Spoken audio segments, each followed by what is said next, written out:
Round one. Fight! Juggernaut punch!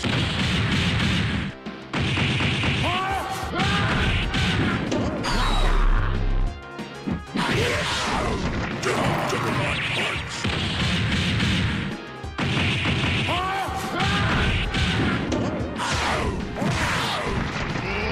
I'm out of meters! I'm out of meters!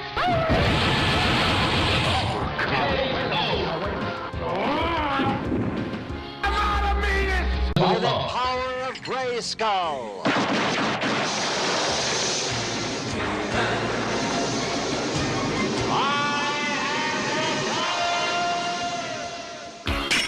Round one. Fight!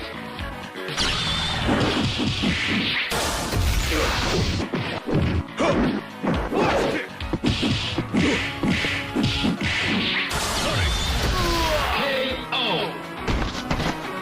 Until next time, this is he.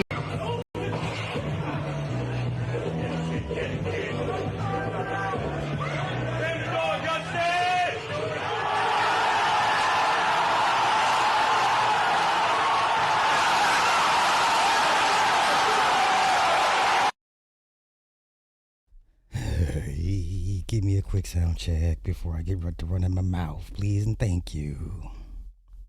Quick sound check. If y'all don't mind.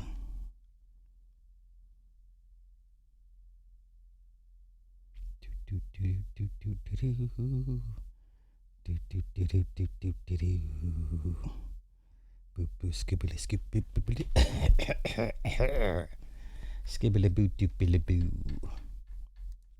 Twitter. Let's go to Twitter. Man, something going on. Man, a lot going on. It's a lot happening out here, man. It's a lot going on. Happy Wednesday, everybody. Happy Wednesday.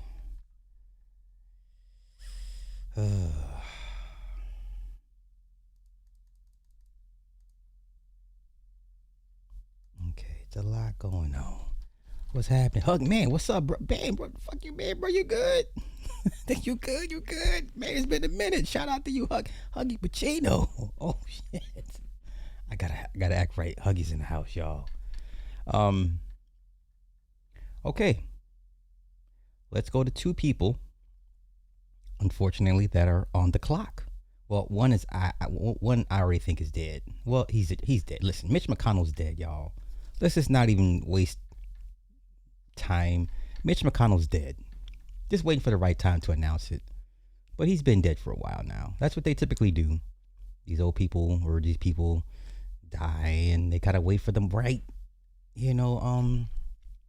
right astrological alignment, right moon time, right, cycle for them to introduce to make the announcement. They just don't be like, hey, he's dead. They just do it. They don't do it off the cuff. This man's been dead for about a month and a half, maybe 2 months. So now they're saying, a month ago they responded to a cardiac event at his house. And this man's dead. This man's been dead for a while. Okay? He's been dead for a while. Let's go here. Gonna give it to us? You're gonna give it to us? Ads is the devil. Anywho. Yeah, I surmise he's been dead for about a month and a half, at least. Yeah, definitely Weekend at Bernie's. That's a hilarious movie. Medical local paramedic engine 3, medic 3, I get a response unconscious.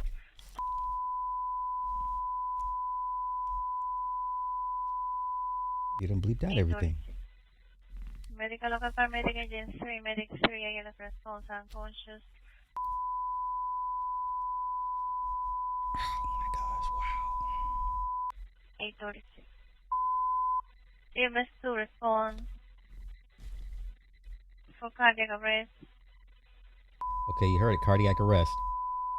EMS 2 response for cardiac arrest. Okay, that's not much. He done bleeped out all the good stuff. Yeah, I believe he's dead. I believe he's dead.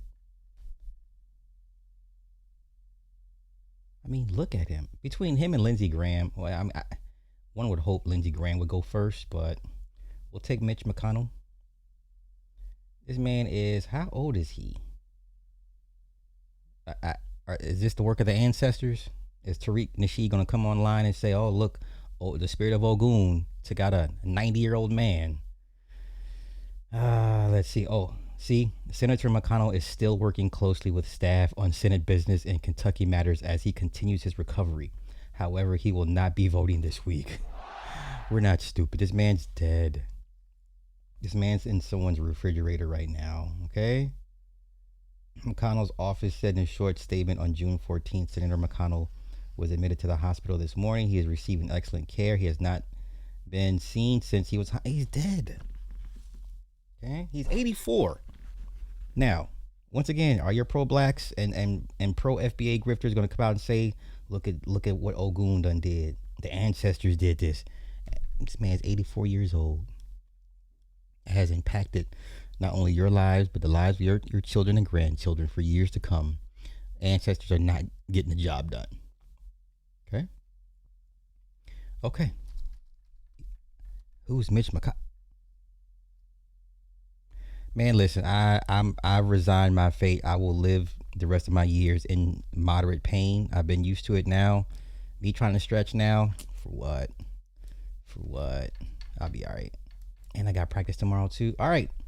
Another person that's on the clock, unfortunately, one of the greats, a beloved actor, right? Some people still can't get one particular role out of their heads, but Danny Glover, y'all. Danny Glover. Let's go. Danny Glover is a bona fide Hollywood icon with nearly 200 acting roles in film and television. I don't want to kill you and you don't want to be dead. But after nearly 40 years in the limelight, at 79 years of age, he's now facing a life challenge he never expected. I've been diagnosed for Alzheimer's, slowing his movement, his speech, and memories. Glover invited us into his home to speak about his life, his legacy, and diagnosis. Thanks for having us over. I want to look at some of these things on your award case. What was the Oscar for? It didn't look like I was going to win one. So I mean, it's my body of work, basically. Glover was awarded an honorary Oscar in 2022, not long after he was diagnosed with Alzheimer's.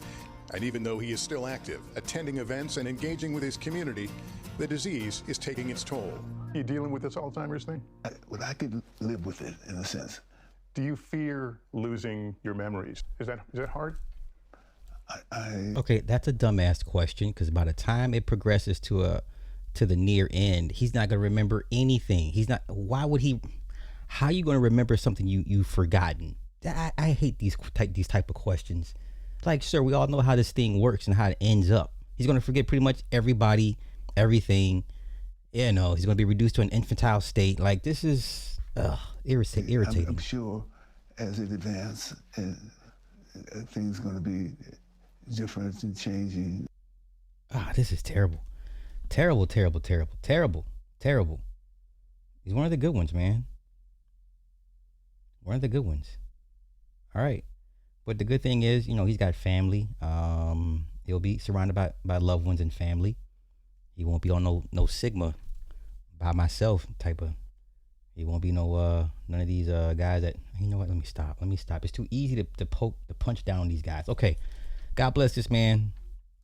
It's a dumbass question. Like, are you for real?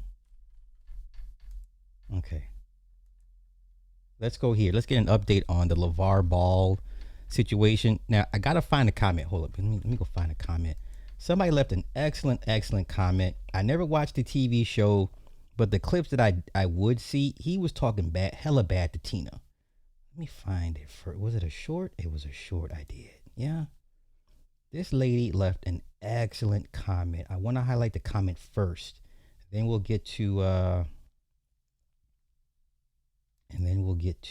the update. Where's this woman's comment at? Because she broke it down. Oh, come on. Give me that. comments, bro. Give me the comments. Let's go to the comments. Okay, wait. Let me get published. Can we do published? Oh, come on. Let me find. I hate how it doesn't let you go directly to all of the comments. Okay, here we go. I think I got it. Okay, hold up. Let me find this lady. Because she brought out a lot of stuff that I wasn't even aware of.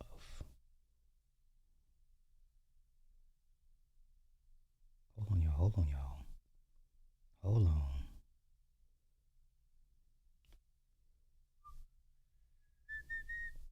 I'm getting close. Oh my God, I can't find it. Okay, so basically, she laid it all out. If you had watched the show, he treated her pretty poorly, and then he didn't help with her rehab. It was her parents. Her parents were doing a rehab, and she's still not 100% recovered from her stroke. And then the idea of her leaving him because he cheated, it makes no sense. I mean, she broke this shit down. But you know what? Let's just go ahead and see what we can find. Let's go to Twitter.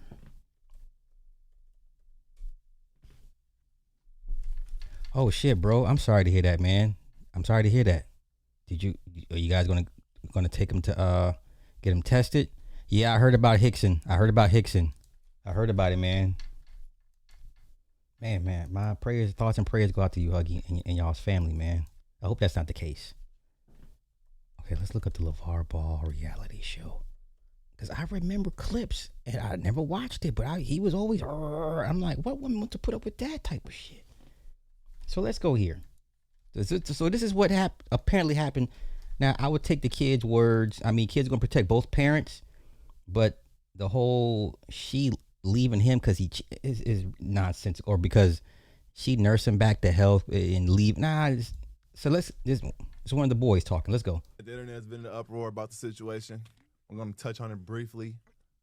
First and foremost, I want to say I love both my parents, but the situation that is put before y'all is not how it went down. I'm not about to get into all the details, but long story short, my mom didn't want to leave. She was quote unquote damn near forced to leave. Hence why he's still in the house during the stream with Neon.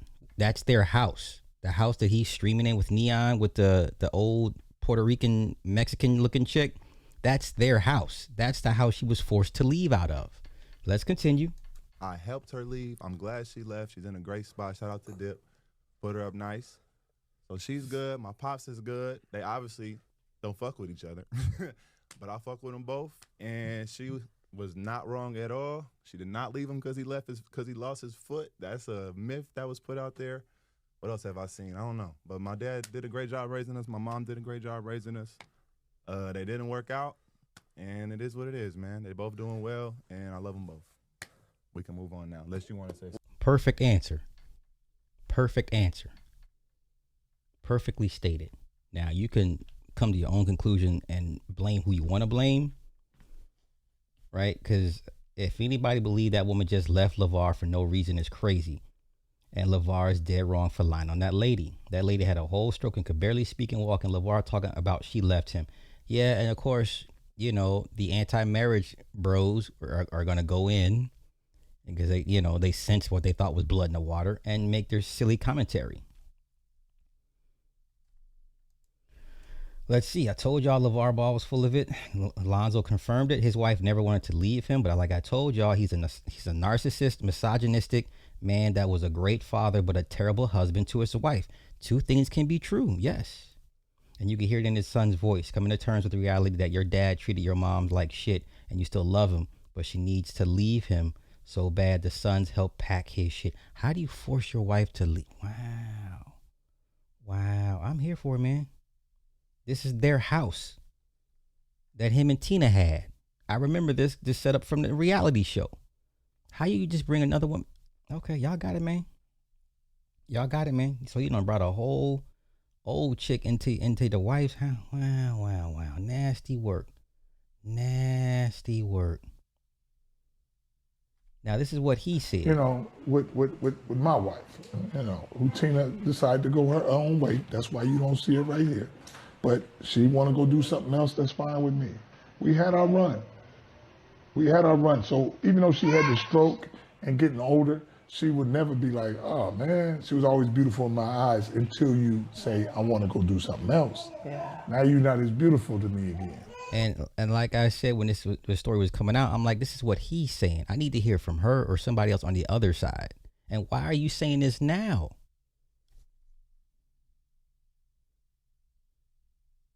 Yeah, women just don't leave you. I mean, you got to do some. After 30 years, I take the son at his word, but he gonna ride for both parents. But y'all, in his mind, y'all not gonna make his mama look and sound crazy. That's what you're not gonna do. Is talk bad about his mama. Okay, yeah, great father, terrible husband. Two things can be true at the same time. It happens more often than not. Okay, provider protector doesn't necessarily mean the best nurturer or lover, you know what I'm saying? Okay. But I want to see, let me get to this. Let me see. Ball reality show. Let's see if we can find some clips of him talking bad to Tina. Ball in the Family. This is back in 2017. Yeah, I sure was not watching this.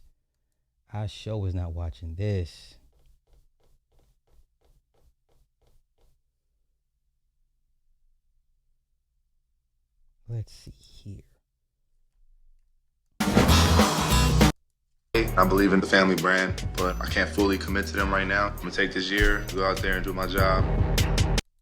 Look at that talk. Oh, you got some hands. Hey, catch this, homie. All love. My man. Yeah, good looking out, man. Me and Tina just came from Toronto, and then we went to see the start of Zoe's season. How about Zoe? Knock it down that 3. And celebrate Zoe's birthday. There you go. I've never been to New Orleans before. He looks like a different man almost. And I'm coming to get live. Hey, Mo. It's called The End. That's a 6 million scope. Support you and everything's going good. But that is it? Yeah. Hey! Hi. Hey, what's going on? This ain't real fire, is it? Yeah, it's real fire. And it don't go off either. It You stays kidding on. me? Around the whole neighborhood, everybody has one. Yeah. What? The movie room. Dog. Yeah. Like, I got ID next day. I said, I don't know him. Would have loved to watch Zion play, but Yeah. You know, it's just something from the heart. I feel good He looks like a totally different man. on anything, man. So it's like we finna be top notch, and plus. Let's stop there. Let's see. Tina Ball stroke.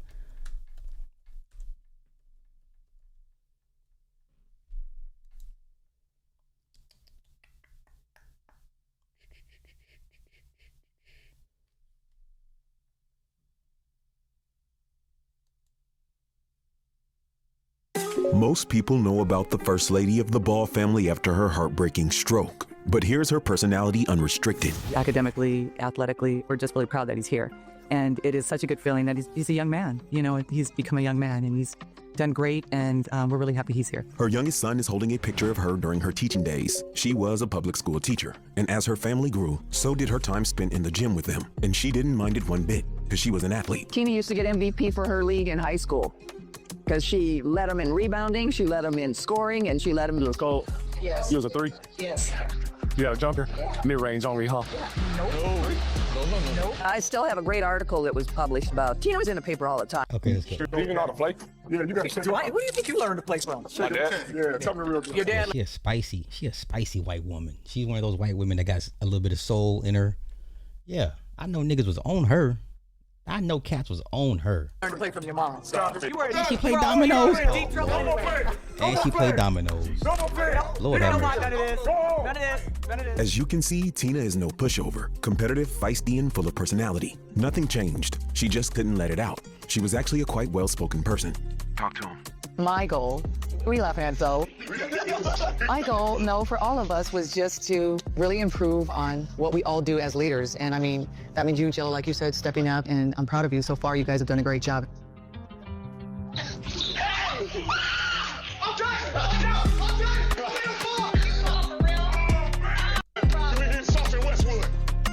Hey, that's what I'm talking about. Yes, you look like we need to go back upstairs. I thought he was crazy.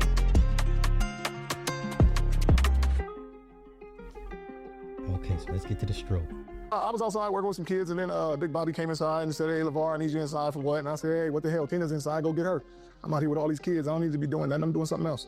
And he was like, "No, it is Tina." And I was like, "Oh." Inside, and she was laying on the couch, and her eyes was just going up and down. I was like, "Tina, you up?" And she was like, just looking in the days, like, now.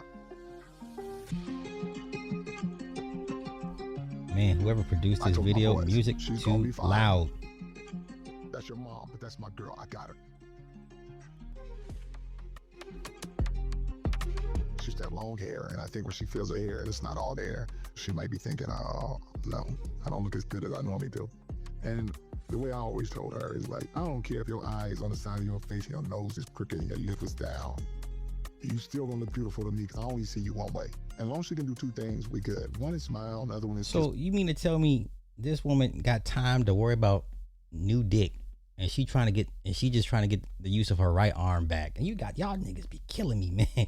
Y'all want marriages to fall so bad, and you want the woman to be the blame for everything so fucking bad. Sir boys. She's going like this gender war content has ruined you guys' ability to just critically think, just like really process information. Get better. I know it. Whether it takes 1 year, 2 years, 3 years, where am I going? We all in this together. We got a good team. You going faster. Higher. There you go. Come on, T. That's good. Squat. Some more. You want to stop? Yeah. You want to stop? No. Exactly. Only your left foot. Your left foot got to get in there first. Where's your left foot at? That's your left foot, so put it on the thing. There we go. That's cool, huh? Wow, this is He had sad. 4 books. He had Music too loud, sir. Whoever did this video, Those are your Jesus, man. Huh? Yes. Good job. Can. I can ride a bike. I can ride a bike. It's all good. I'm looking at the progress that Tina's making, and it's great. I'm making move. It's me. Patience. Yeah. You think this woman trying? Jesus, I can't. Some of y'all's, y'all got it, man. It ain't worth it. It's not even worth the time and effort to combat these narratives at this point. 9, 10. You were just the best. Good job.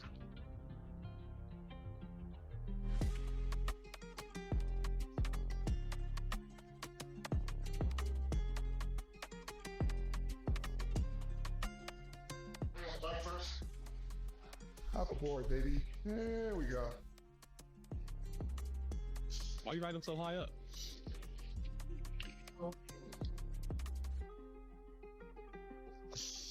You forgot? You don't want me to tell you, right? No. All right, well, you got time. Go ahead and think about it.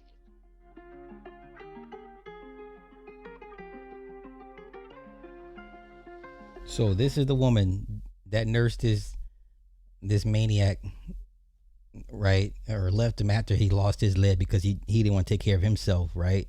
Because diabetes, that's you can fix that. That's self-inflicted. So you mean to tell me, according to y'all, this woman who's barely functioning and barely mobile had bigger plans to leave her? Okay, gotcha.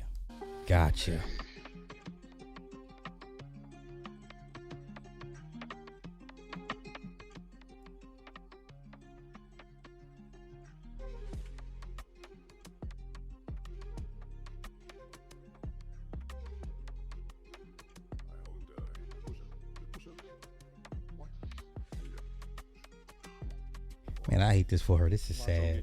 I hate this for her. Well, thank you, dear Lo. Oh, you're welcome. Yeah, nice. Good. Job. Good. I know what you're saying. Yes. All right. Come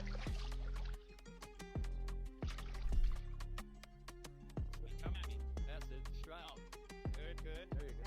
This the woman y'all said chose to leave her marriage because he said to go for another man and didn't want to stick around for his little leg amputation. Boy, y'all. And stop. All right. Very good.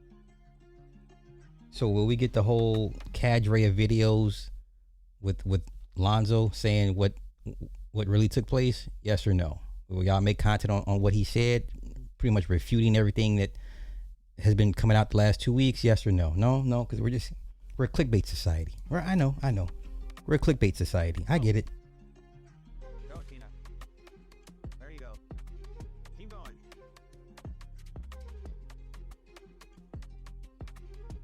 Hell, I see the mama more than I see Lavar.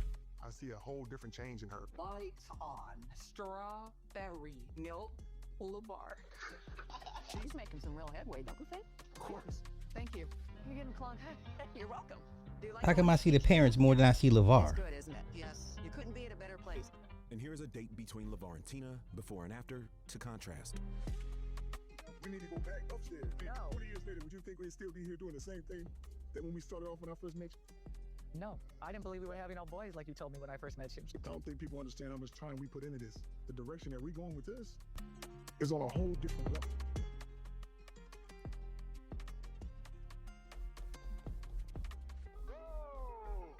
Whoa! There you go. You look nice, girl. You see how slim he was? You see how much weight, how slim homeboy was, and then I don't know what happened. He got lazy. I don't know, lost the drive and packed on a bunch of weight, and then didn't want to course correct with his health. And you can't fix diabetes, people. It is reversible. Come on. You ready to go have a drink? Hey, I'll tell you what though. I could have never done it without you. It's a fun journey. I got to tell you. Yes. Fun journey. Yes. Beat the odds. You have no idea how she has beat the odds. She definitely beat the odds. Some don't make it back from a stroke. Thank God she did. Ball facts coming back at you again, and you see what we got. It's been a while since a day went by that someone hasn't messaged me asking for a new Tina video. And although my schedule is pretty hectic these days, I had to stop and do one in honor of the Triple B Queen. People really want to know what Tina is like. And since I've had the pleasure of being in her presence a few times, I do my best to share some of her story with the world. A lot of people wanted to know what she was like before, and they want to know what she's like after, and it's been my pleasure to bring it to you right here on Ball Facts. Okay, Ball Facts, just, bruh, the music's too loud. The music's too loud. This was a year ago. This was a year ago, okay? This was a year ago. This was a year. Oh, come back and clear this up. Yeah, this was a year ago. Look at this. She was my middle school PE teacher in 97 to 99. She was a supporter and push you to your best abilities. I remember Lavar would go to the school and give us his motivation speech and would share stories of his NFL career. Okay.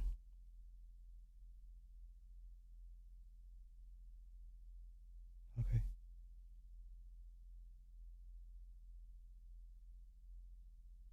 All right. Now I'm just waiting for the slew of videos for people to come back and kind of walk back with all the content they made, but it never happens, y'all. It never happens. Let's see if we can see.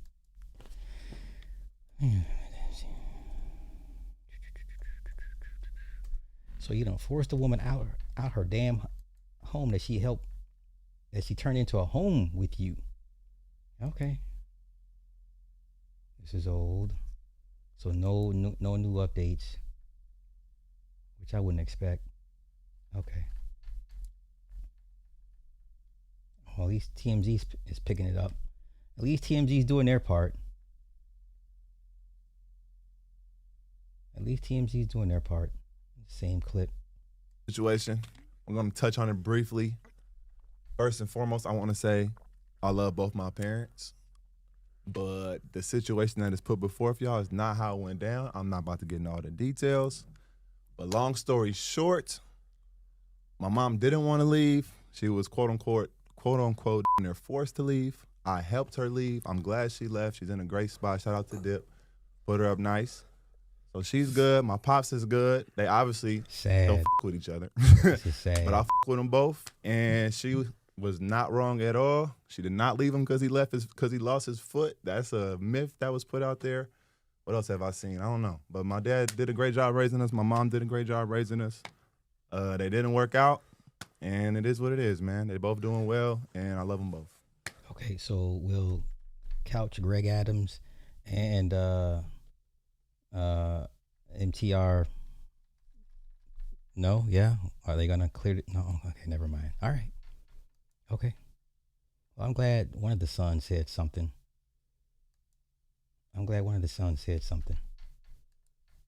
Okay. Let's get on with the Gucci Mane, man. Listen, this is so funny because this is the first thing I thought when I saw the video.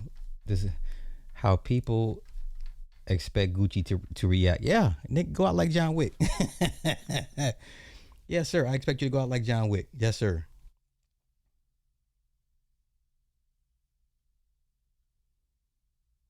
Oh, no, man. Falarin got a red card. They playing right now? Oh, y'all didn't tell me that the USA playing right now?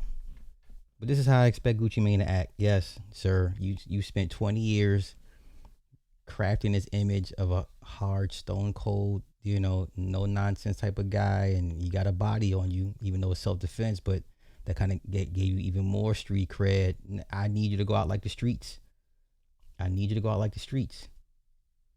on, let me pull up this match, y'all, because I need to see what my boys are doing.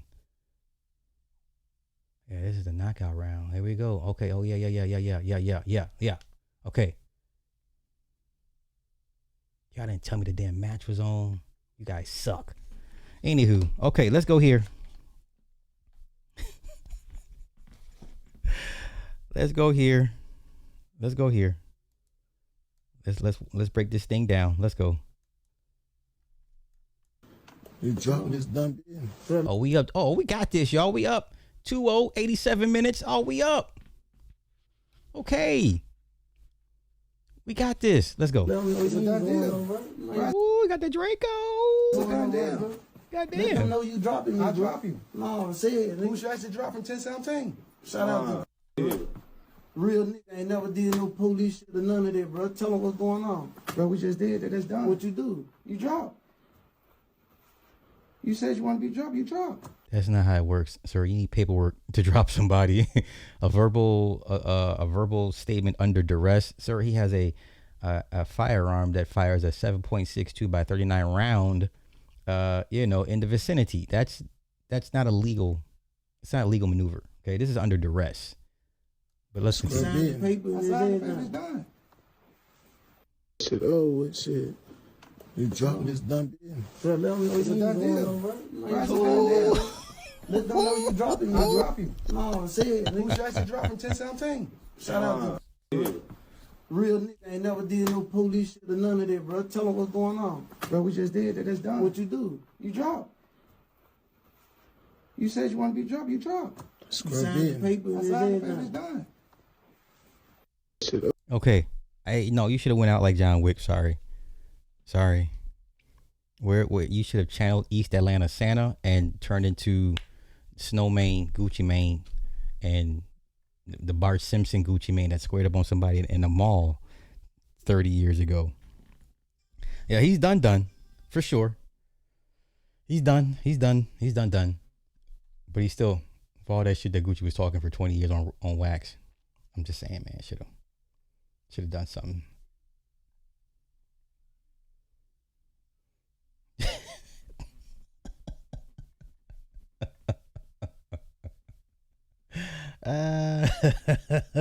This person said this shit looks way stupider than I had been envisioning. Oh my gosh. You ain't going nowhere, cuz.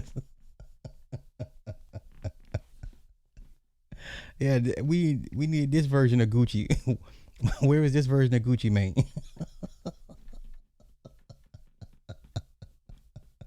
What you supposed to do when hey, listen, honestly, let's play devil's advocate. If he'd have rushed the dude right here, you dropping this dumb deal. look. Now, I'm playing devil's advocate. I'm Monday morning quarterbacking this. Yes, I'm on some John Wick shit. He's not. No one's expecting him to go at the dude with the gun. He's not. No one's expecting. That's what you do. What's least expected. Okay. And yeah, you go after dude with the gun.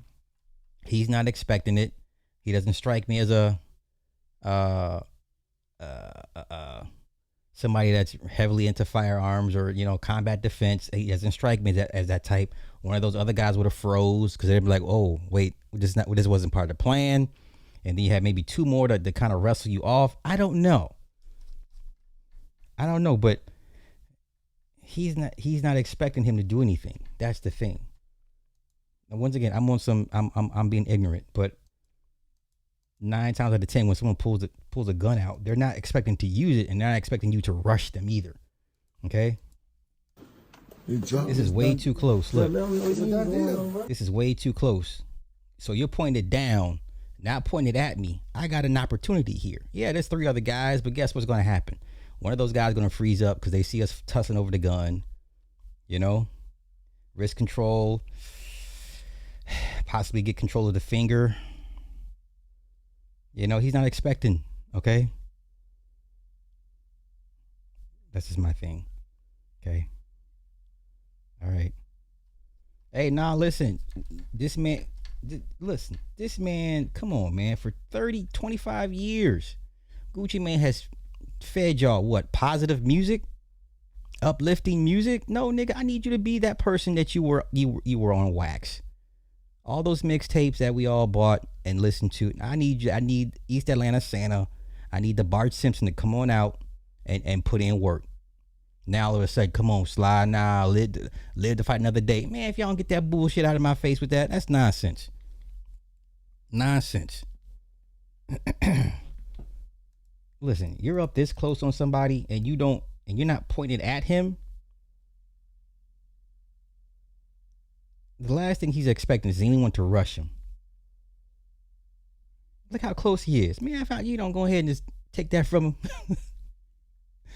Once again, I'm not giving no pass to a guy that has promoted, less than high vibrational music for 25 years. When it's really go time, I need you to go. So Gucci Mane can't, hell no. Nope.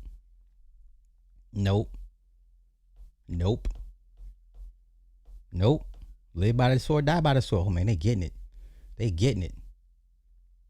Oh, we got 10 minutes of garbage time. Shh. We got 10 minutes of garbage time, y'all. Anywho, nah, man. Nah. Hey, no. Because in real street politics, no one's going to be like, oh, yeah, that was 20 years ago. I'm going to let it slide. That's not how this works. When they all flee to Miami, when they all flee to Ecuador and their past catches up to them, no one's saying, oh, that was 20 years ago. We're going to let it go. No, sir. You still owe for what you did many, many years ago. Okay? So I don't feel bad for Gucci Mane. Even though Pooh and them, they're going to go away for life, damn near. Nigga, I need you to go ahead and turn into East Atlanta Santa. I need you to channel that Bart Simpson energy and put in work. So I don't feel bad. I don't feel bad. Why should I feel bad? Why? Why do y'all feel bad for him? Matter of fact, that's the better question. Why do y'all feel bad for Gucci Mane after watching this? Let's watch it again. I'm not understanding. Why y'all feel bad for him? Shit, what shit? You dropping this done deal. Bro, let them know it's a done deal. Buddy. Let them know you dropping me, I bro. drop you. No, say it. Who should actually drop from 1017? Shout out to real nigga ain't never did no police shit or none of that, bro. Tell them what's going on. You helped raise a Pooh Shiesty. Man, come on, man. For 25 years, you have groomed and fed these little Pooh Shiesties the idea, the imagery, the lifestyle, right? All the highs and lows. And now when the little baby Pooh Shiesty grow up and you cross paths with him, now it's a problem. But sir, you helped raise this young man. You probably had more influence over him than his own daddy. I don't feel bad for this nigga. And I don't understand why y'all feel bad for him too. That makes no sense to me. None. What y'all think because you did something 20 years ago? Karma is like, oh, well, that was 20 years ago. What the fuck? What part of society forgives you for something you did 20 years ago? Well, I'm not understanding that part. I don't get that part. Oh, you're a family man now. Oh, okay. Right. And so only when it comes to you and you're in a different state of mind and you've grown now, you no longer indulge in those vices and in those ways, or you've expanded your thinking. No, that's not how this works, man. That's not how this works. Sorry. But no, Pooh Shicey's done. Pooh Shicey's done.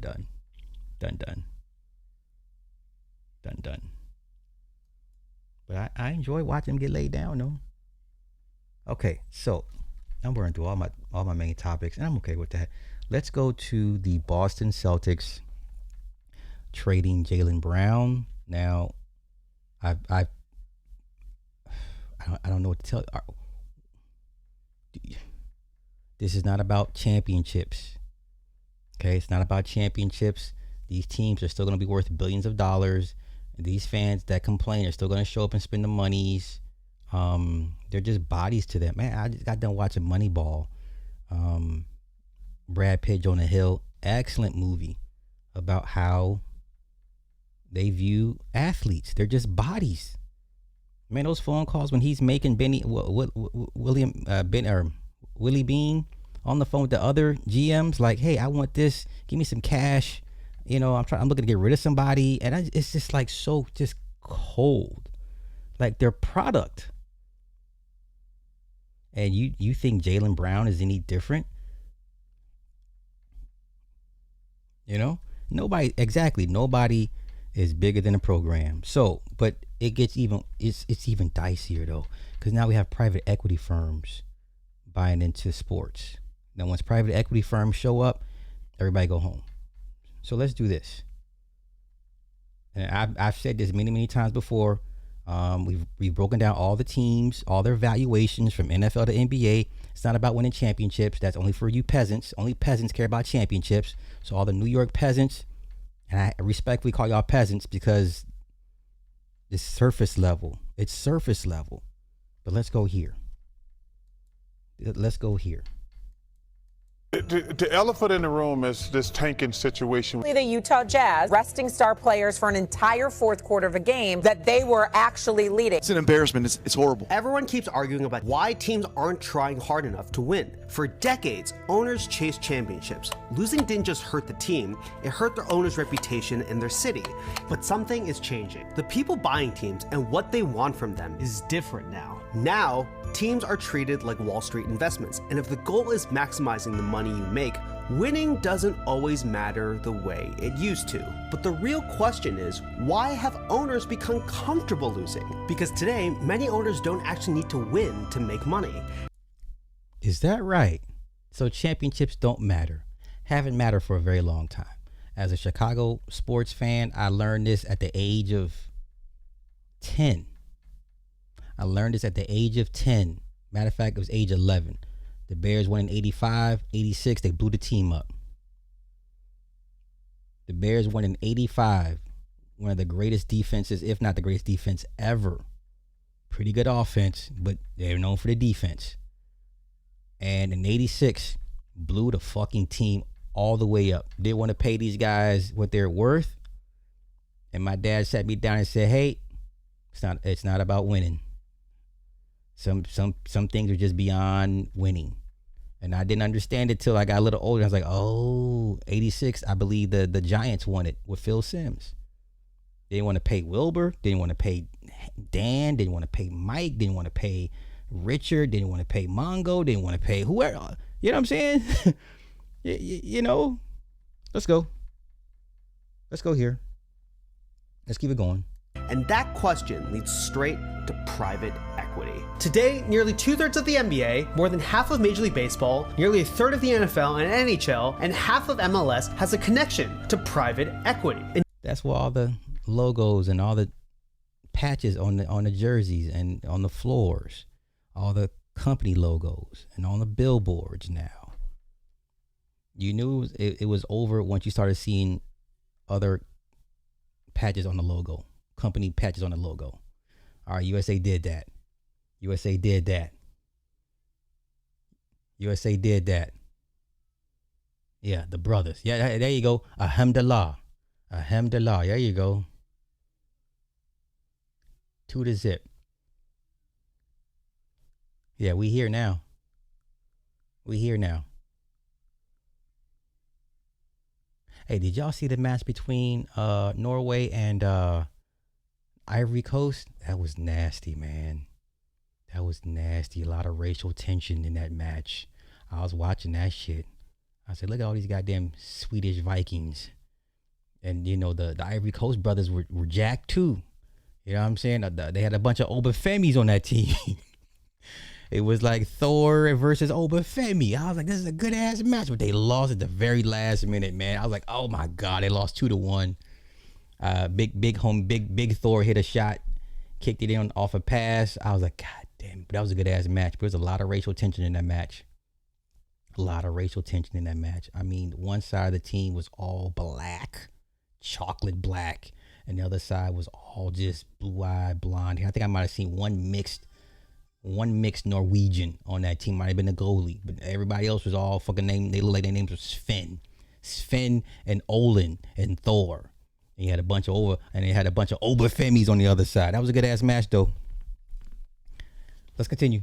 In just 2024 alone, private equity deals in sports hit $31.6 billion.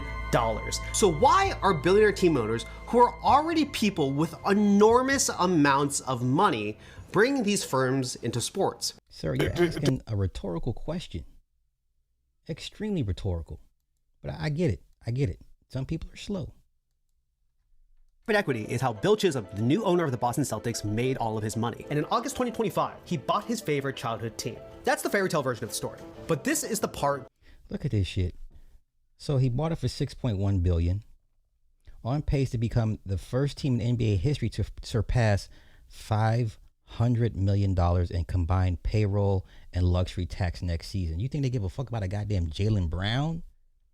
That most people missed. Chisholm didn't actually buy the team alone. He couldn't. He didn't have enough money by himself. So to pull it off, he needed over $1 billion in help from one of the most powerful private equity firms in the world, Sixth Street. On paper, Sixth Street only owns part of the team. But according to sources close to the Celtics and with Sixth Street, the private equity firm has a lot more power than they're admitting publicly. Even though Sixth Street isn't listed as the new owner of the team, the influence they have over the team is enormous, but it's quiet. This is how it looks on the surface. Chisholm is the face of the franchise. With Grossbeck, the previous owner stayed on in an advisory role, and Sixth Street was just a financial partner, hands off. But behind the scenes, the power dynamic is different. According to multiple sources close to the Celtics, this was the timeline. Step 1, Chisholm approached Sixth Street to partner on a bid for the Celtics. Step 2, Sixth Street puts in more money than Chisholm, a structure that violated the NBA's rules on how much private equity can own for an NBA team. Step 3, despite that, the Celtics publicly announced the sale anyway, with Chisholm as the lead buyer, even though he had less money in the sale than Sixth Street. And step 4, that public announcement. Man, if a company or a team you own generates, I don't know, hundreds of millions of dollars a year without fail, do you really care about a championship like that? When you go out to every game, home game is sold out, and you're making money off everything from concessions to merchandise to parking, are you really giving a fuck about a championship like that? Really? But okay. Some may.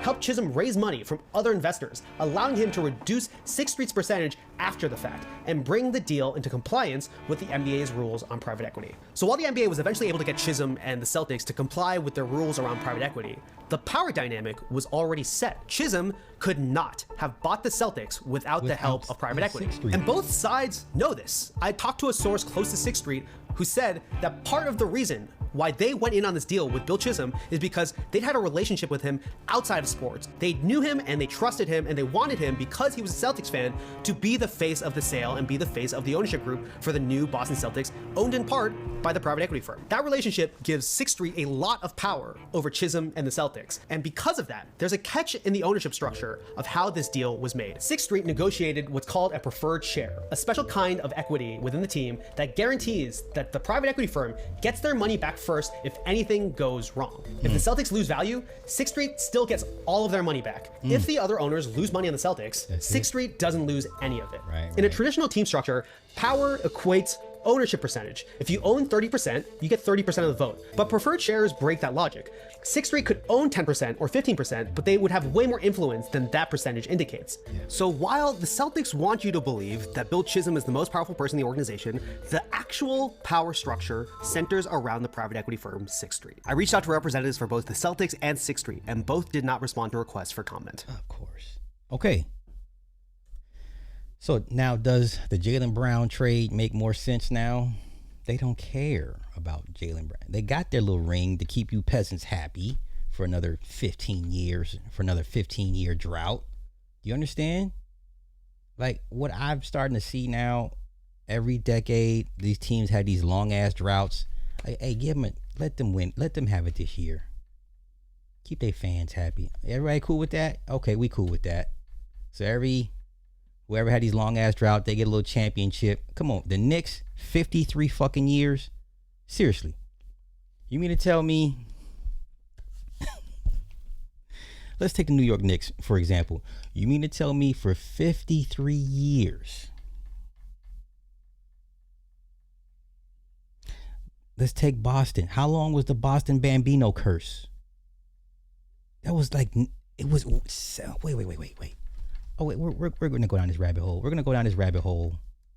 Okay. How long was the Bambino curse? It was 86 years. Do you know how many people, grandparents, died the night they won this championship in 04? Did y'all hear about all the reports of old people dying the night they won? Like, the only thing my grandfather wanted to do was live long enough to see the Bambino curse lifted. So many old heads were dying the night they won. That's crazy. 86 years for them to lift the curse. Right?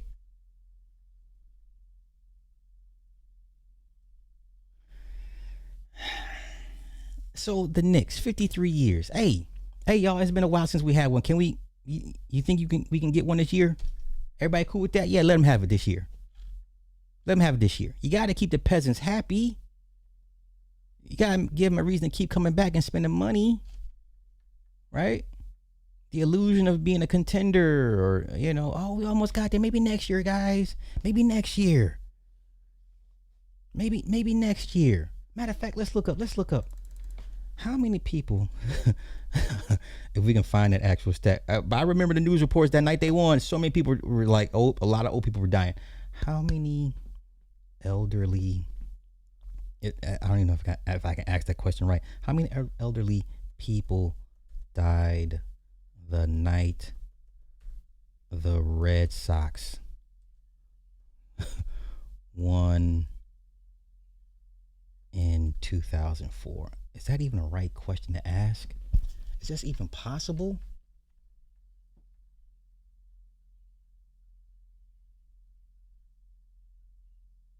There was a blood moon. Oh, wow. You can't make this up. A blood moon over Boston in 04. Who knew this? Did anybody remember this? I don't remember none of this. An actual blood moon to end the curse. That is insane. Insane. There was a blood moon in the sky that night when I woke my daughter Paige in her crib and carried her downstairs to watch the final out with me. My wife was pregnant with our son and fell asleep early, and I needed someone to share the moment with me. Holy cow. Holy cow.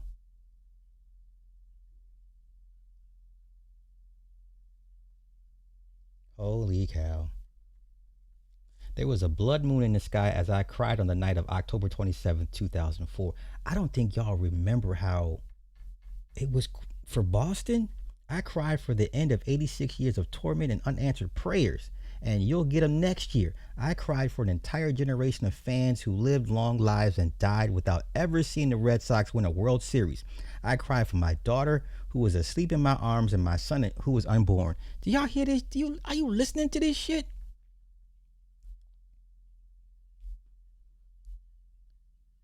Look at this. I cried for every blood moon that I had ever seen before and every blood moon that I would ever see again.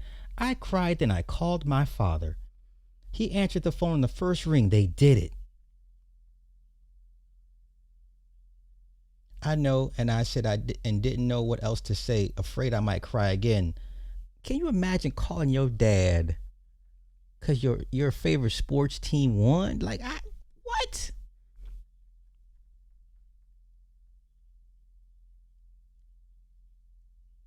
Are you kidding me right now? I don't think y'all understand. There's a documentary, I think it's on HBO Max or Netflix. It's a Red Sox documentary.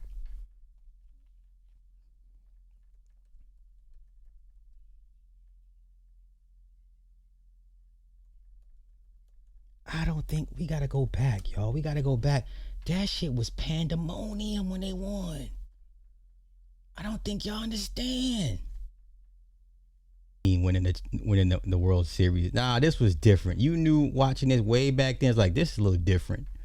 It ain't like when the Yankees always win this shit, or when Oakland won it, or the Toronto won it. This ain't like, or when Florida won it. This ain't like that. This shit, I think the closest one I can remember coming even anything close to this was the Cubs, when the Cubs won in what year was the Cubs win? That was pretty close. But this shit was, went to the Yankees the next year. But this shit, man, this was different. Let's go out to Frank Carpano with the latest from Busch Stadium in St. Louis. Frank.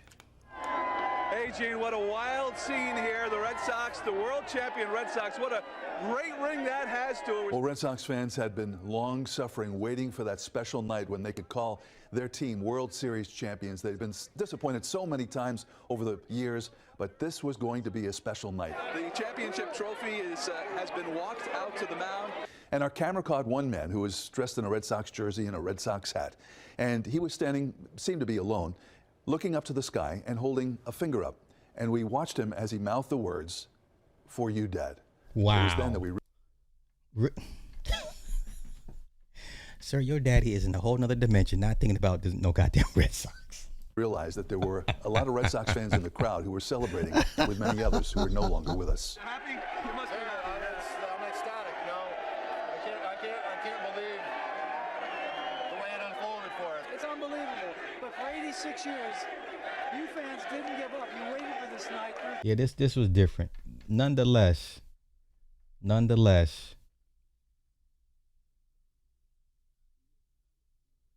Oh, he was crying? Oh, come on, man. Let's go. All started winning championships. When the peasants was like, hey, okay, everybody's winning now. Like, we're all winning. You understand?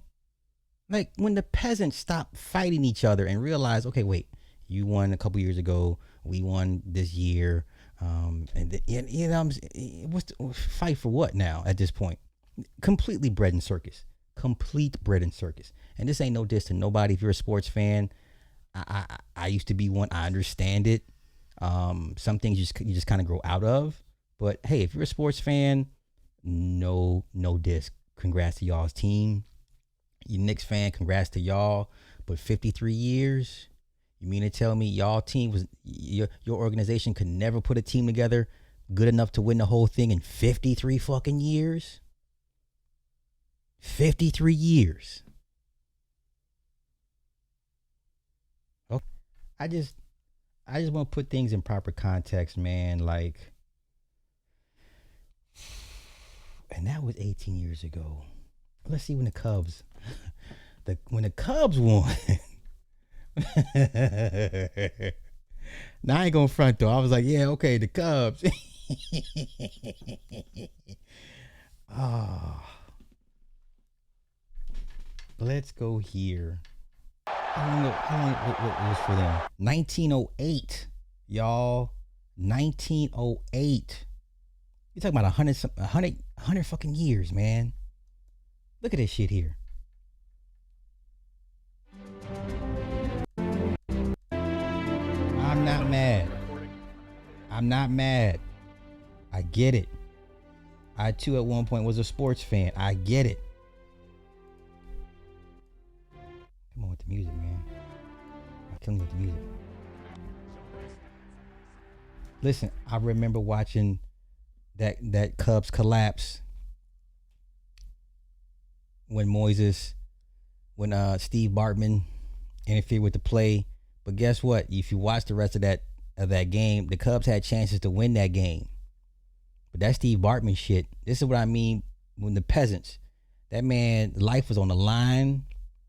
That man was getting death threats. He had police escorts, had to move, change his name, his identity. Do you understand what Steve Bartman had to go through? Excellent documentary on him.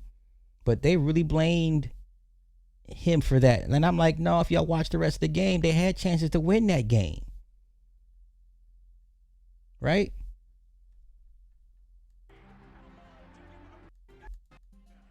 But I get it. I get it. I get it. I get it. I get it. I get it. I get it. I get it. Let's go here. The night that the Cubs won. Well, our week-long series with the television voice of the Cubs, Len Casper, continues this evening as we talk about the night the Cubs did it. The night the Cubs won the World Series in Cleveland in 2016. Our conversation with Len Casper now continues. A beautiful, almost June-like afternoon in Cleveland. The first two games, it was pretty cold. It kind of felt like we were definitely getting toward the winter months. But games 6 and 7, the weather was really nice in Cleveland. So that's the first thing I remember. I also was down near the Cubs clubhouse toward the end of the game because I was supposed to be on the... I thought he was out on that play. Let's run that back again. I thought he might have been out. Hold up. Let's slow it down a bit. Let's slow it down. Let's see. Let's see. Did he beat the tag? Ooh. Yeah, he got underneath. He beat it. He beat it. He beat it. He beat it. Okay. All right. The called it right. He beat it. He beat the tag. Okay. Let's go. Down near the Cubs clubhouse toward the end of the game because I was supposed to be on the field doing a post-game interview. And so we were watching on the monitor outside the clubhouse, and they had rolled in T-shirts and champagne and all kinds of stuff for if and when the Cubs clinched. And then the Rajay Davis home run happened. And all the MLB employees came in, took all of the stuff, and took it out toward the Indians clubhouse. So that was an eerie moment. No pun intended. And then when the rain delay happened, I went back upstairs to the press box. And as you remember, it ended so quickly. It went to 17 minutes. I quickly went right back down near the clubhouse. And then in the bottom of the 10th, I was able to get through the clubhouse on the radio. And it was interesting. They were so caught up in the moment and the emotion. They knew they were on the air, but they couldn't help themselves. And, you know, in the end, I don't think anyone listening really cared that they dropped a couple four-letter words. All that they cared about was that the Cubs had won the World Series. I'm sure you saw a great deal of this, but just realizing what that Cubs championship meant to so many people here in the Quad Cities, obviously across the state of Illinois. Okay, I'm just making a point. I'm just making a point. I personally am not like this with sports with my daughter. So we don't even watch sports like that. So we're not. No, I didn't put that on my daughter. Like, nah. Yeah, listen, Thurman Thomas, Jim Kelly, 4 Super Bowls in a row. Cheesy Pete's. Oh, let's see what the people are saying with Serena Williams. 20. Let me see what they're saying. I want to catch more comments. Let's see. What are they saying? She has not said she's not competing in the U.S. Open. I believe she will. They're gonna give her a wild card into the U.S. Open.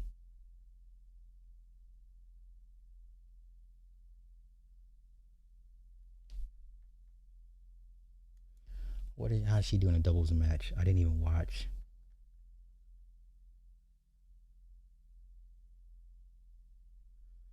Oh, so now they're saying she had a knee injury. See what I'm saying? Williams sustained a knee injury that could put her doubles status in question. Yeah, you're 44. Listen, I don't care how scripted the sports is. 44 is 44.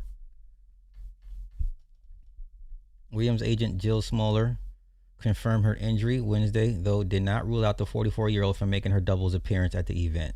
Serena tweaked her right knee at the end of the first set and was therefore excused from her media obligations by the Wimbledon and WTA medical teams. Then why didn't you say this when they announced that she wasn't gonna? Now you got people upset at her thinking she just, brushed it off because she could. Why didn't you just say this shit from Jump Street? She left site that night unaided and is doing everything she can to be ready for a doubles match later this week. So yeah, you know what I'm saying? Just could have shut up a lot of rhetoric, and you just said this. Williams' knee was reportedly swollen after the match to the point where staff ordered her crutches. She declined that offer.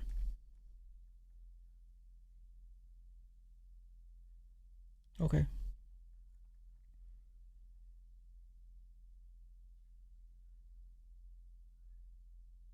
I tweaked my knee late in the first set, but I'll be doing everything I can to be ready for doubles. Okay. Fair enough. They play tomorrow.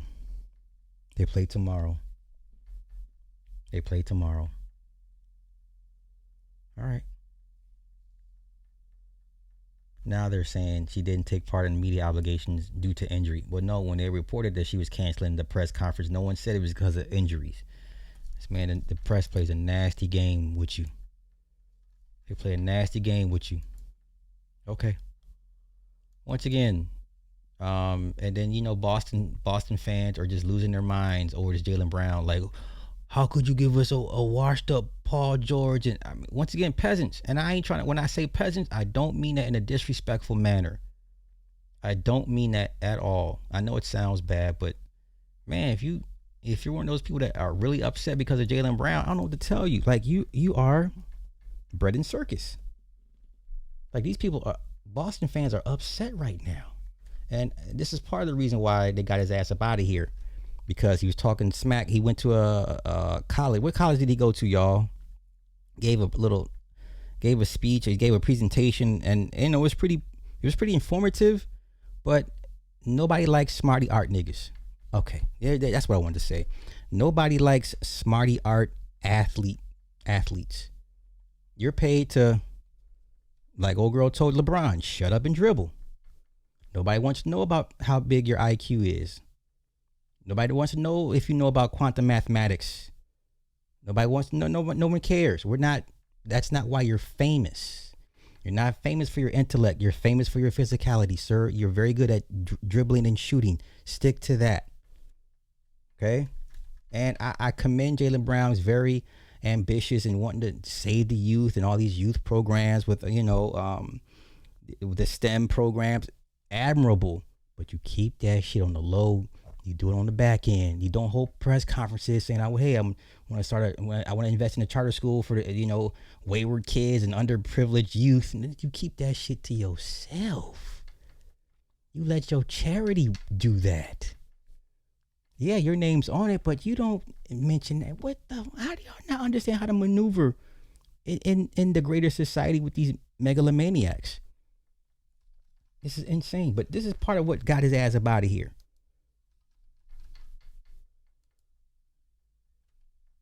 I mean, this is my personal opinion on basketball. Some of y'all might disagree. You know what I mean? But argue with your grandma. Flopping has ruined our game.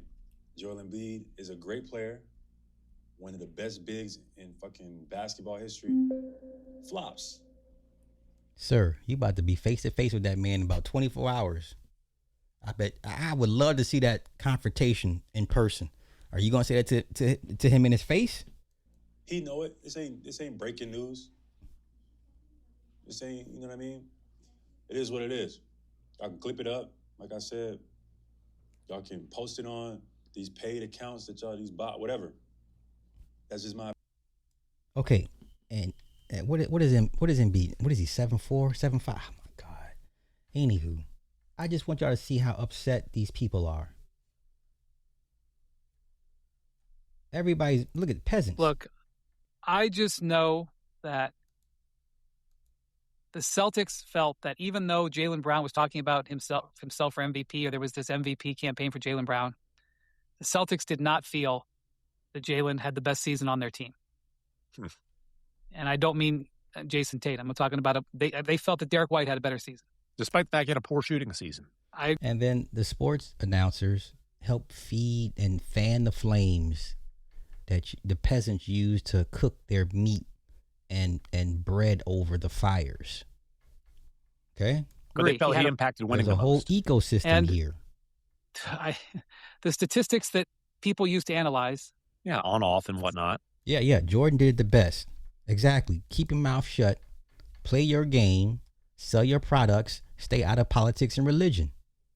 Yeah, I want everybody to buy Jordans. I get it. And then years later, it comes out with all the things he did on the back end for people.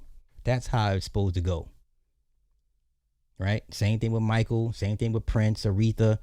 You know, you didn't know whoever got some Black Panther got bailed out because Shaka Khan bailed him out. We should know about that years after. Keep your head, play your game, master your craft, sell your product. And then when you're done, retired and you're old, then you be a fucking activist on the front lines. You know what I'm saying? Like, how this shit is so simple. It is so simple. Let me see. Is he mad? You know what's so crazy? I was just editing a video talking about how Rob Pelinka might be the worst GM and stuff like that. Nah, Brad Stevens, you take the cake, my nigga. This is peasant talk, but come on. You take the cake. You take the cake for hands down the worst. Yeah, Kobe minded his business until he got out. Didn't want to take on Big Pharma. Nah, he shouldn't have done that. But nonetheless, this is all peasant talk. First trade so far this offseason. No troll. You gave up your 2024 Finals MVP for Podcast P, my nigga. Podcast P. And a bag of chips. Funyuns and cheese doodles, my nigga. Doritos and Wise chips, my nigga. What are you doing? Brad Stevens, what are you doing? This is peasant talk. What are you doing? Pay attention. You just killed the entire Celtics dynasty. I'm not gonna lie. Celtics, y'all got no chance no more. I'm sorry. Celtics fans on my page, I'm so sorry. I'm so sorry. But I'd be lying if I told y'all that y'all niggas had a shot. This nigga got a whole dermal in his face. Okay, I thought dermals went out of fashion 10 years ago. This fool has a whole dermal in his face. Jaylen Brown off y'all team. Sir, I can't listen to you. Keep it a buck. Jaylen Brown. Sir, you have a dermal in the side of your face. I'm not listening to no young man that has a dermal in his face. Okay? But everybody's upset. Everybody's upset. What you mad for? Matter of fact, let me find what school was he speaking at?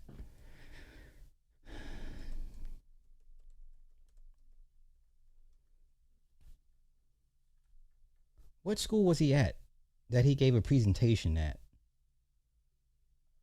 It was just recently, y'all. It was just recently.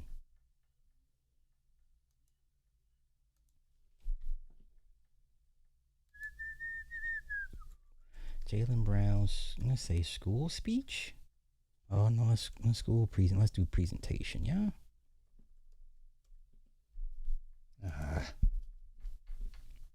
Here we go. He spoke on social engineering. This is part of what got him out of here. Listen, sir, young man. Listen. I love his intellect. I love his brain. But this ain't the time to show all that. This ain't the time to show them how intelligent you are and how forward thinking you are. No, sir. You gotta kind of play dumb. Nigga, you 6'6", 220. I need you to play like a 6'6", 220.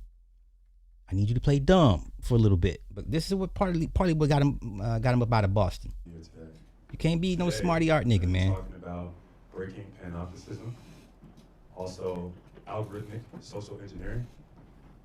If I control the technology. This man sounds like a damn high school teacher or or a first-year college professor. Sir, you play NBA? You're an NBA basketball player talking like this? No, sir, you are a problem. Sir, you are a problem. I can dictate the market. I'll explain what that means. Michel Foucault, a French philosopher, in 1975, in her work Discipline and Punish, talked about panopticism. She based it off of a prison design, right? It was a prison design with a watchtower in the middle of the prison. And this theory was that, like, by putting the watchtower in the middle, the prisoners would police themselves because they're under surveillance. So physical authority has shifted to psychological authority, right? And over time, their behaviors change, and this causes a term she calls dynamic normalization.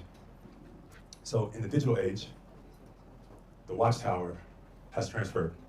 So through technology, through bots, through fake viral clips. What are we all doing listening to this young man talk? We're not impressed with his intellect. We're shaking our heads like you letting him, you just telling all your shit.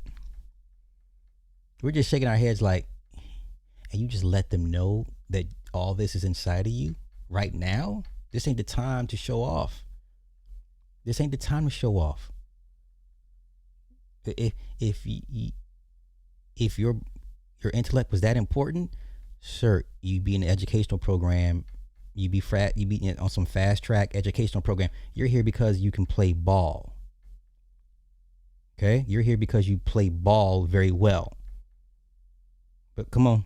Fake accounts, you can police platforms and algorithmically influence society with the technology that you can control. The technology that you can control. Sir, you're missing the whole point of my whole breakdown. You're missing the whole point. You're missing the whole point. But you got it, man. You got it. Can dictate the market. We see it across various industries all the time. A lot of people have seen some of my quarrels with the media industry. That's kind of the reason why I started streaming. Some of you have seen my stream and going off on Stephen A. Smith. But exactly. But Stephen A. works for ESPN. ESPN is controlled by Disney. Stephen A. doesn't choose the topics. Somebody chooses them for him. His willingness has made him extremely valuable to these companies. But a lot of these companies and corporations, they see, you talking too much, sir. You trying to educate the peasants? We can't have you doing that, sir. You're going against the program. You think you're bigger than the program. Okay. meet 4 times a year and talk about amongst various industries how they can socially engineer and influence our minds, right, through the technology that they can control without us really even paying attention and even noticing it. Just like the Michel Foucault theory, where I was talking about the watchtower that is policing the prisoners. Bots, comments, positive comments or negative comments could affirm whatever agendas that they want to push. They can create the bots, they can control kind of the approvals or disapprovals of what is in society. Another example is kind of like group thinking.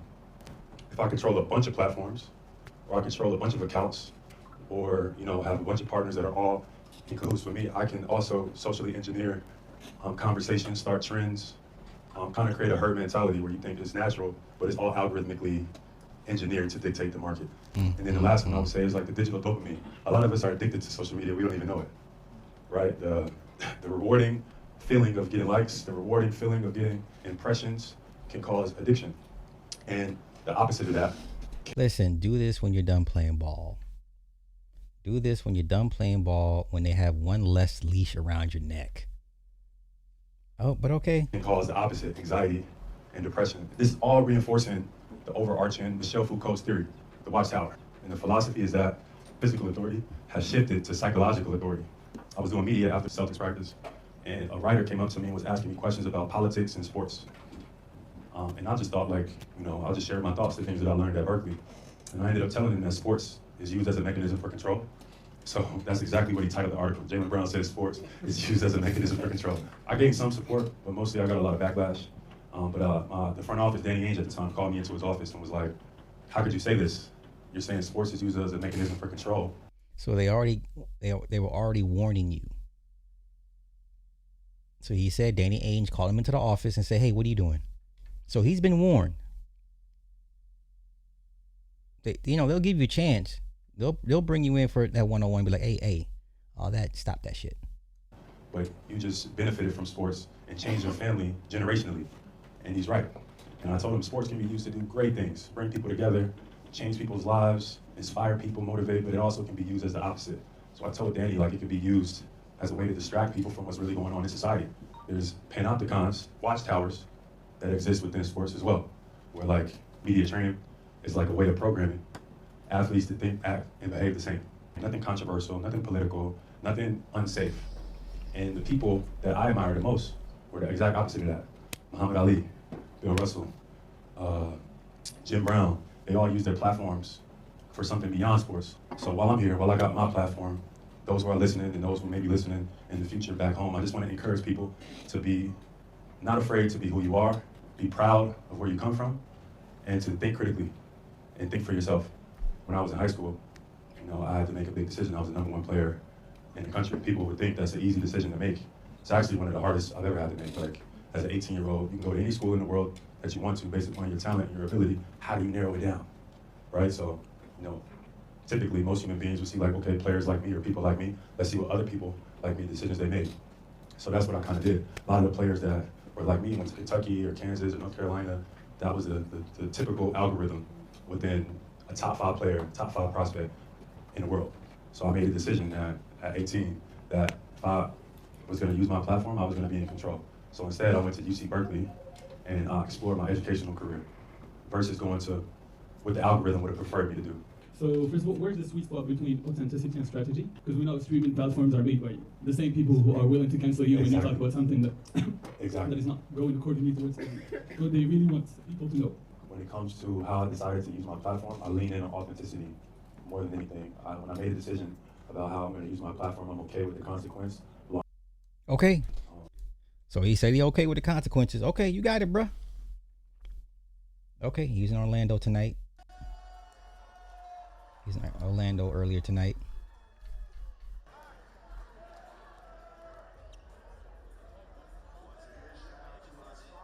Remember when LeBron opened his mouth about China and everybody jumped him about China? Yeah. Just keep your mouth shut, man. Just master your craft, man.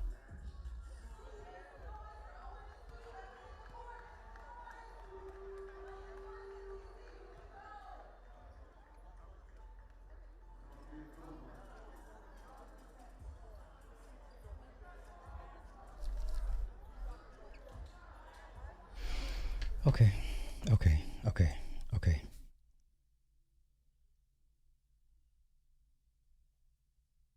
This is 2023. You want to know my real introduction? You want to hear it? Yeah. My introduction to Boston, when I first got drafted, they booed me. I remember Wick calling my name, and I remember him having to defend, why he's up there not saying, we drafted Jaylen, he's going to be one of the best players the city has ever seen. He's up there, defending the pick. We're sticking with it. Y'all, get over it. This is who we're going with. And all the fans were booing, I remember that was my first memory of Boston. I didn't care, to be honest, before I got drafted, I told God to put me where he needed me. And he chose me to be here for whatever reason. I remember distinctly, I didn't care where I went. I could have played basketball in Alaska. It didn't matter. Okay. Listen, everybody can appreciate an intelligent person, but the world we live in, the politics we had to deal with on an everyday basis, this is not going to end well for him. But, he thinks he's different. He thinks he's about, special. He thinks he's bigger than the game. Okay. But everybody's crashing out. Peasants crashing out. So this was in the University of Morocco. Okay. I'm not mad, but there's a time and place for everything, bro. Okay, look at this. We were right. They hated that Jaylen Brown is an intelligent black man who is outspoken and confident. Brad Stevens and the Celtics saw that as a threat and polarizing. And you don't think other owners feel the same way? This is peasant talk, y'all. It's called the Good Old Boys Club for a reason. It's called peasant talk. Matter of fact, let's go look at all what the nationalities of all the NBA owners look like. What do all of the NBA owners look like? Let's do that.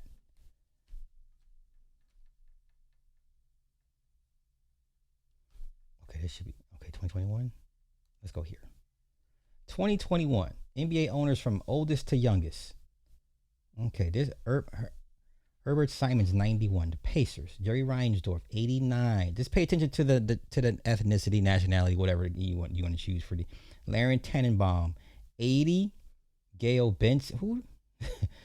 Gail Benson 78. She is the widow of Tom Benson. Oh, the Pelicans. Okay.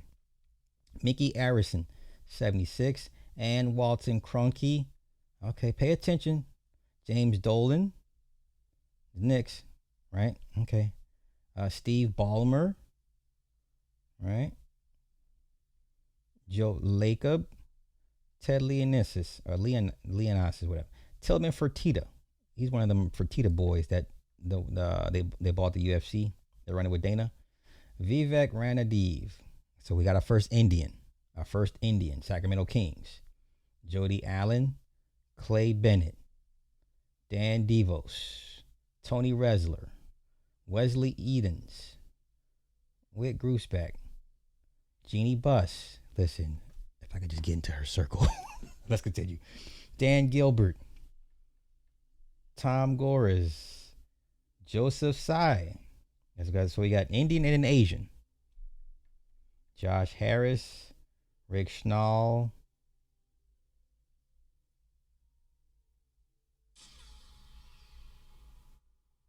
Okay, so there's two of them. The former Gabe Plotkin and the latter is Schnall.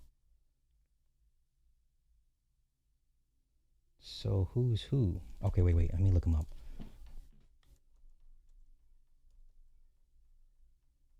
There we go.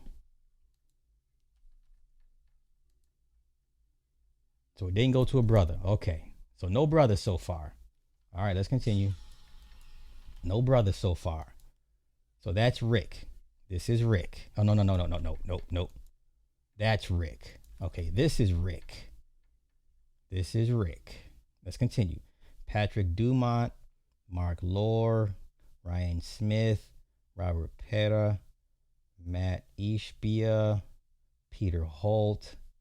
So that's all your NBA team owners. I didn't see no brothers. Michael was the last one we had, right? Michael gave it up and went on the NASCAR truck racing. But I don't see no brothers. Okay. All right. Okay. Could be something, could be nothing. Okay.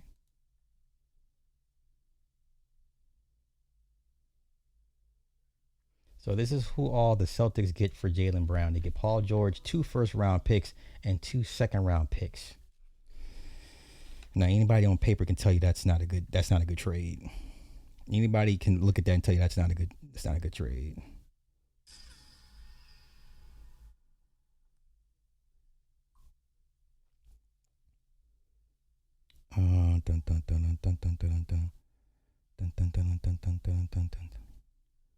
Hold on, y'all. Hold on.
My bad. Okay, here we go. So, Jaylen Brown history. May 2021. Brown drew coverage for discussing racism, inequality, and his experience in Boston, which became part of a broader media conversation about how black athletes are treated in the city. I get it. It's Boston. I get it. I don't think black players should be forced to keep quiet about their experiences in certain city teams. The Portland Trail Blazers documentary, that one particular team that had Damon, Rashid, Bonzi Wells, that was a good little documentary. They were telling their stories about how Portland PD and how the black folks, the white folks were looking at them when they moved into these neighborhoods. And Rashid never went back for that reunion, because they treated Rashid pretty bad. But Rashid is pretty outspoken, and they traded him to, I believe it was to Detroit, and he won a ring that next year. But so I'm okay with this. Like, listen, if you live in a racist ass, shitty ass city like Boston, like, yeah, I expect you to say something, like, because it's Boston, right? I don't know why black athletes have this this pact to not say anything bad about Boston. Like, Boston is a shitty, racist ass city. My brother went to Harvard there, so I know what he went through. But let's continue. The scrutiny here was less about a single scandal and more about his willingness to speak openly on social issues, which made him a frequent topic in sports and culture coverage. November 2022, Brown faced backlash after publicly defending Kyrie Irving during the fallout from Irving's anti-Semitism-related suspension and posting support for a crowd outside Barclays Center, which he later said he misunderstood. I believe that was the Hebrew Israelites. Now, this is one of those you just keep your mouth shut and support Kyrie on the back end. Be like, listen, I got your back, but you know what it is. We all got jobs to do, right? November 2022. Again, he also criticized Nike in that same period, which kept him in the news because it tied his comments to the broader Irving controversy and corporate criticism. That month, scrutiny centered on whether Brown was being careful enough with public messaging around sensitive social issues. This is why it's just best to just master your craft and just.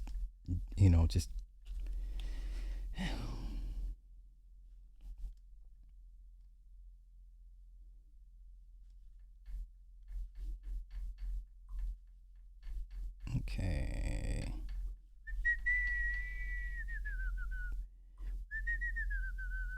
Hold on, y'all. Hold on.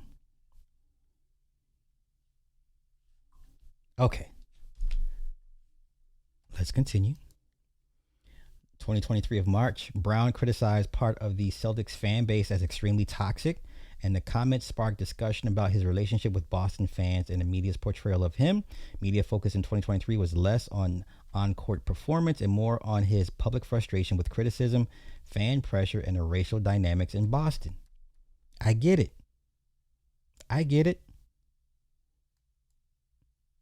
May 2024, Stephen A. Smith said anonymous NBA source claimed Brown had an "I am better than you" attitude and was not as marketable as he should be, which set off a major media back and forth. Yeah, they felt he was an uppity Negro. So he got the uppity Negro label on him. July 2024, Brown responded with "State your source," and the dispute grew into a broader debate about anonymous reporting and how Brown is perceived in the league. After Brown was left off Team USA for the Paris Olympics despite winning Finals MVP, the snub became a major scrutiny point, with commentary suggesting the omission reflected league perceptions of him off the court as much as on it. Yeah, you're not bigger than the program.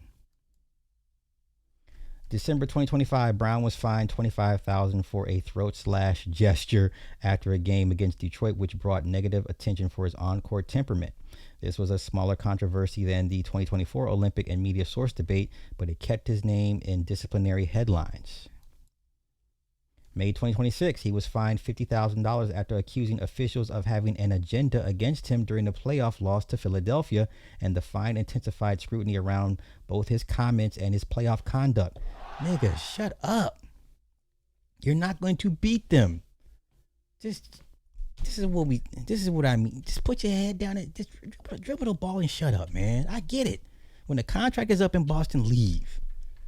Right? May 2026. Coverage also revisited his remarks about Boston being his favorite year, which some media figures interpreted as a hint he might want out, fueling trade speculation and more scrutiny of his public messaging. June 2026, Brown's feud with Stephen A. flared again, with Brown criticizing ESPN and calling the coverage unethical, keeping him in the media cycle about his relationship with journalists and how he handles criticism. The scrutiny became less about one isolated incident and more about pattern, fines, live stream comments, media feuds, and speculation about his future. Like, shut up. Now I'm irritated with him. I'm irritated with him. Like, you're not going to beat them, man.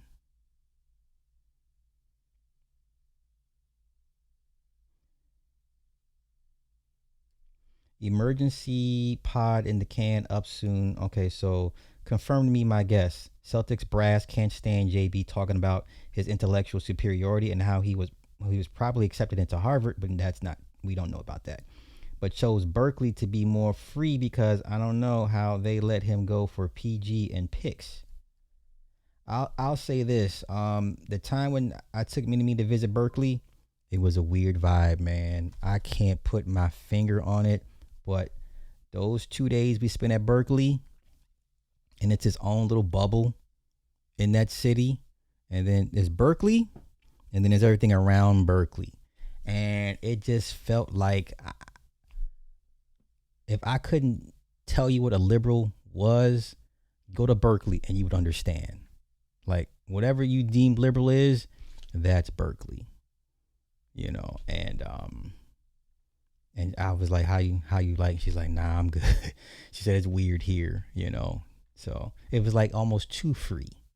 The kids almost too much freedom, and you know, and it's all like creativity based, not so much intellect, but a lot of social programs. A lot of the class structure was very socialist. You just have to go up there and see for yourself. If you got kids that on a recruiting tour, be sure to put Berkeley on your list. You have to go. It's a whole different vibe at Berkeley, man. It's different. It's different. It may not be every kid's cup of tea, you know. So, all right. That's enough of Jaylen Brown. I'm done. I'm done here.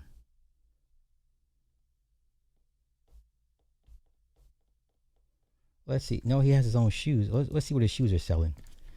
Jaylen Brown shoe sales. Let's do his shoe sales. Let's see his shoe sales. So I know Nike offered him $30 million and he turned it down. Right? So these are the Jaylen Brown shoes, the 741s.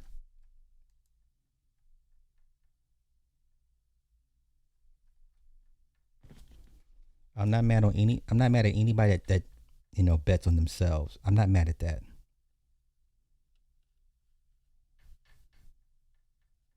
I'm not mad at anybody that bets on themselves.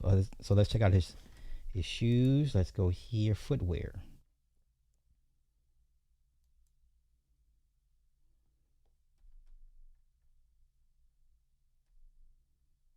The Black Moons, $200.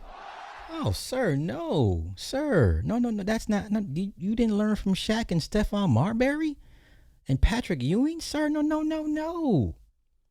Wait a minute. You mean to tell me he wants $200 for these? I can give me these joints here. Listen,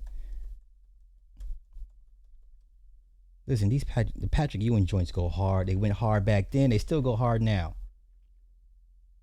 Let me find the website. Here we go. Listen. How much he want for these? Let's see. No, I don't care about all that. Listen, these blood red joints, $140, and you want $200 for this? $200. The pink Proton, $147, nigga. Run me these Ewings, son. If you don't run me these motherfucking Patrick Ewings, man, you bugging. Ain't no way. The classic Nick colorway. Man, come on, man. It ain't no way.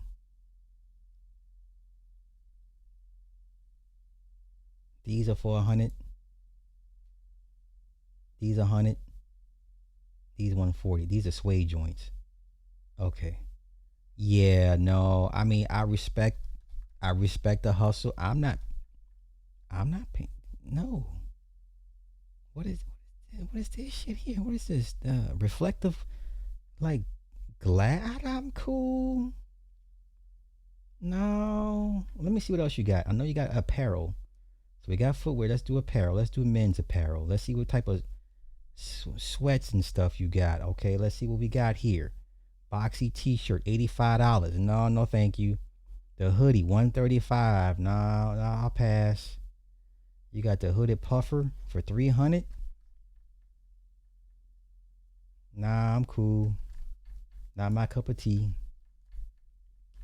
Not my cup of tea.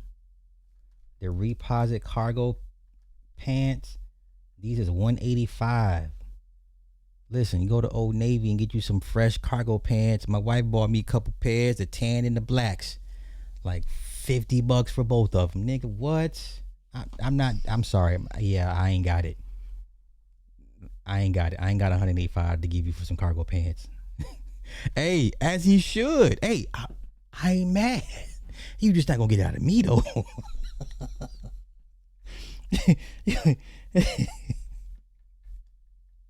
You ain't gonna get out of me though. I hear you. You just not gonna get out of me. I'm not mad. You just not gonna get out of me. Nah, I'm good. I'll pass. No, thank you. No, thank you. Let's see. Okay, Commander quarter zip, white. He wants 100 for those. No, thank you. I like the pants though. I'm not paying 100 for a quarter zip, but I like these pants though. Fitted sleeveless. I don't care about that. So what pants were these? The white joints.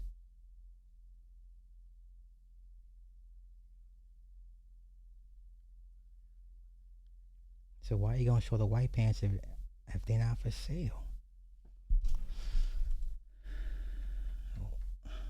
Okay. Nah, I'm good, man. I'm good. I'll pass. The white pants though, possibly, but I'm sure that they overpriced as well. But they're not even in the menu for sale. Listen, I ain't mad. Tax them. It's not gonna get out of me though. Yeah, you're not gonna get out of me. Not for $150. I can get these joints right here all day long. That's clean as hell, man. Stop playing with me, man. These motherfuckers clean. You wins all day.